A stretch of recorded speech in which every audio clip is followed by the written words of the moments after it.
Yeah, when I think about the bowl game that was played at Yankee Stadium, the news cycle moves so quickly that it just seems like it was forever ago. But I would like to get your thoughts. Of course, Rutgers won at 31-24. I can't say that I was laser focused, locked in on the game. It was one of those deals where I'm hanging out, families playing cards, watching stuff, doing things, and I got my laptop here with the game on, like in front of me, but with no sound, and I'm trying to keep track of what's going on. And of course, especially that first quarter and much of the first half was just Rutgers playing Rutgers football to a T and just grinding that clock. And I think they went to the second quarter and Miami had run 5 plays. It was something ridiculous like that. Give or take, yeah. We didn't have the ball much, especially early, but also throughout the game. I mean, Rutgers held the ball for 35 minutes. Like, their goal is to shorten the game. They're like a step ahead or away from military academy in their operations. They want to run the ball. They had the Big Ten's leading rusher. Don't even remember the kid's name, but I mean, he was tough to tackle. Kyle Monungai. Yeah, him. Monungai. I apologize. Right. Monungai. But I mean, he's a solid running back. He was the leading rusher in that conference. They got a couple of guys who, if you're like a real recruitnik like I am, like I remember Curtis Dunlap, who went to IMG and then started at Wisconsin before he went over to Rutgers, number 51 on the offensive line. He was I think he was a high school All-American. Like I said, went to IMG, and everything. So talented guy in his third or fourth year along the offensive line, and another couple dudes maybe around that kind of caliber. But yeah, like I was saying, they want to be. I mean, it's very service academy like. They threw the ball 15 times. They only completed 7 of those passes. Their quarterback is not good. Like, he's pretty abjectly terrible. But when you're able to run it like they were able to run it, doesn't really matter. You know what I mean? Gavin Wimsatt. Yes.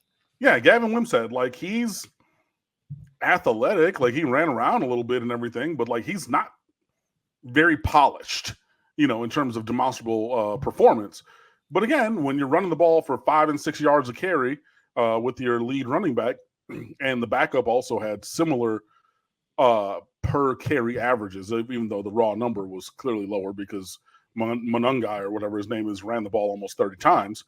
Yeah, so that was frustrating. Clearly taking advantage of a Miami front that was missing guys who opted out and had gotten injured throughout the course of the year. Akeem Mesidor, you figure he's going to be first, maybe second team All ACC. He plays a handful of snaps across 2 games. Nigel E. Kelly, I was pumping him up as being a guy who's going to take a huge leap this year. He didn't play much more, and he got out, injured for the year. Leonard Taylor, in the defensive tackle, he decides I'm going to the draft, so I'm not going to play. Which I understand, but especially up front, that was really where things, broke down a little bit. I mean, and you're missing James Williams as that big safety to come down into the box as well at 6'5", 225, 230. And, to their credit, Rutgers was able to take advantage of that.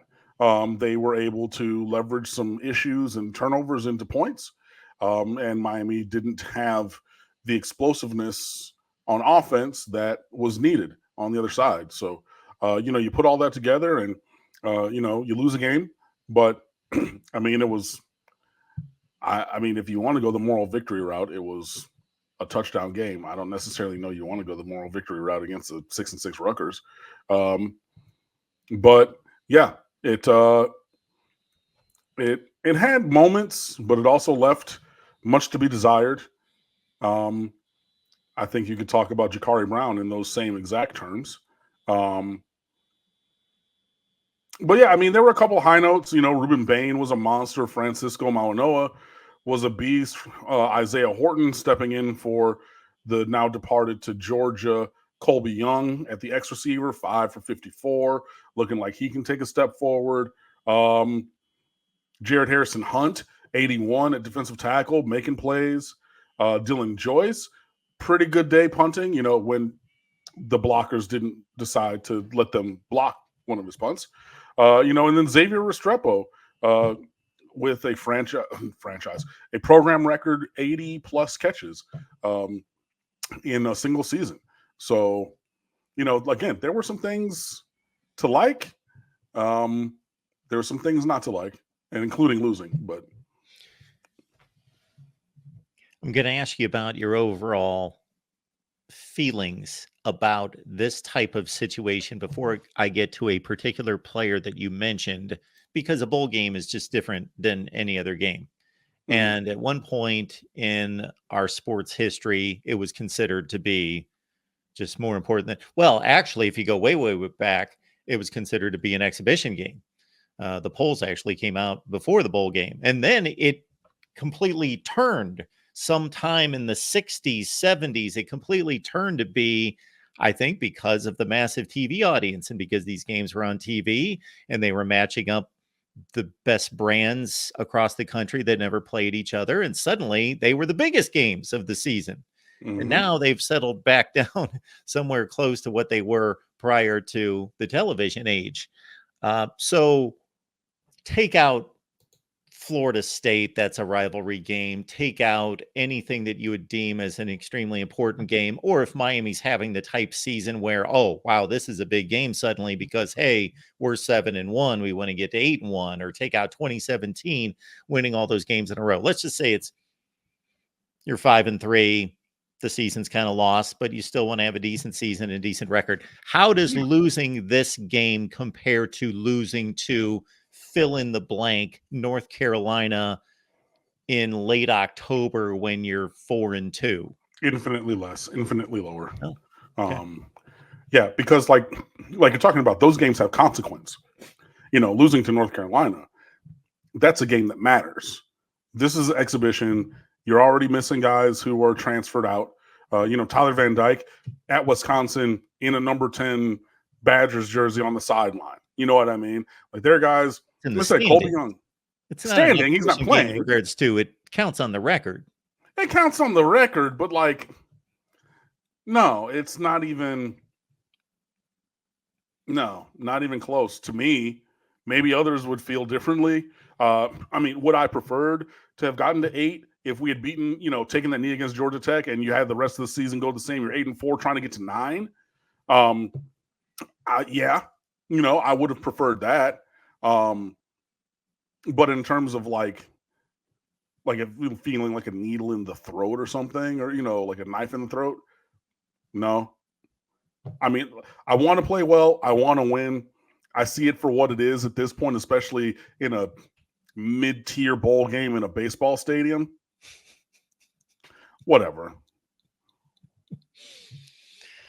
Okay, you mentioned Xavier Restrepo. He catches 11 balls for 99 yards and breaks the single-season reception record, as you noted. So maybe there's a little bit more to this guy, in that we know that he was Tyler Van Dyke's favorite target, but even when you take him out of the mix, I noticed late in the season, then it's punctuated by this game, he's still getting open and getting the football. Yeah, look, he's he's a technician in the slot. It's easier to see, obviously, inside the numbers, in the window, of the quarterback looking down the field. And, for whatever reason, and there were other guys open at sometimes, but Jakari targeted him 17 times. Like, that's out of 30, what? Was it even 30? Out of 31 passing attempts, 17 targets to Restrepo. That's Randy Moss ratio type stuff from when he was in Minnesota. You know what I mean? Like, that's wow. But again, 11 catches. Yeah. I still think he is talented. He can play here at Miami. He is not stealing a scholarship or anything like that I believe has been the case with other people. I still think that he's best served as a 2 or a 3 receiver, not the number 1, just because he has some athletic limitations. And he's a gamer. He plays hard. He cares about the U. Like, I'm not taking anything away from him, but I just believe he's a little miscast as the number one receiver. But push came to shove, and 17 out of the 31 times that he dropped back, well, I think we got sacked twice. So 17 out of 33 dropbacks, and 31 times when he cut the ball loose, Ja'Cory Brown looked towards number 7. So, I mean, he is a solid player. I think, he's come. Restrepo's already announced that he's coming back for the 2024 season, which is helpful when you have somebody of his level of performance. I don't think that he's going to hit the same numbers as this year, next year. I don't think he's going to break his own single season receiving record for receptions. You know what I mean? But he's a solid player. He's an above average to good, full stop good college receiver. Again, I just think he's miscast as a number 1, but he goes out there, does his job, plays hard in like multiple, segments of the game or phases of the game. If you remember that Brashard Smith return touchdown against Texas A&M, Restrepo was the one in front who flattened out the kicker and created that lane. So, I mean, he has value in multiple ways. You should be happy that he's a Miami Hurricane. Again, I think that they're valuing him in the passing game a little over where his talent would warrant. But even with that being said, you cannot be negative about the performance that was seen from him. So, I would rather have him on my team than not, to be perfectly honest. He did a solid job. I think that it's going to continue, and having that slot receiver who can win those option routes, win those whip routes, all those kind of things, again, between the hash marks, between the numbers in the middle of the field window for a quarterback to see first before really checking, towards the outside, which is harder for Ja'Cory Brown to read, obviously, and throw, because we saw that's really where some of the issues came. Getting Xavier Restrepo to come back is a definite positive for the Hurricanes. But, yeah, that's a guy who's done his dollar regardless of what anybody thinks of him. And he should be proud of his accomplishments, and we should be proud that he's a Hurricane, to be perfectly honest. Absolutely. Absolutely. That's impressive when somebody's able to extract every ounce of potential out of themselves and maximize their abilities. Jacoby George, who had the worst game that he's had since, maybe his freshman year at Plantation High School. I mean, he had not played that poorly. And again, from down here, saw that man play in high school, hearing all kinds of dudes in, the press box and all kinds of dudes around. You got dudes from all kinds of other publications and outlets and, blogs and things. I'm not going to name them, but if you're on social media, all the other guys I'm talking about. Jacoby George, he's that guy. He's that guy. He's that guy. 60 yards over the top on the first play. Ja'Cory put the ball on a dime, goddamn. And he drops it. Bro, what do you want?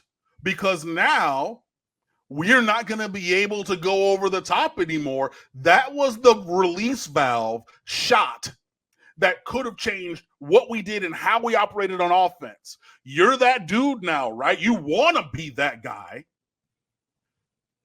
Boom. So now even when he makes that kind of a throw, in the trick play, oh my God, he's still running to this day, right now, a week and a half after the bowl game. And if you look at it, it was perfectly sequenced, perfectly called. You had the left guard pulling out to the left. You had a tackle, tight end coming across like he's having a split zone block. And so you got two dudes. You got a wide receiver on the outside blocking his guy into the bench. Nothing but two linemen basically in front of you, green grass and opportunity. Flowing the other way, everybody's looking at Ja'Cory Brown. What can Brown do for you? He's going to the right. Whole defense flowing that way, except for the guy who's getting blocked into, back into Manhattan. You throw that underneath. Oh, boom. Playboy, I got you. You drop that one, call a play right for you. It's a touchdown, and you drop that. Lord God Almighty. And 3 penalties, including an offsetting one. He had the worst game And those 2 drops were so impactful of a negative way that even with Jakari going 20 for 31, imagine had he caught either. Man,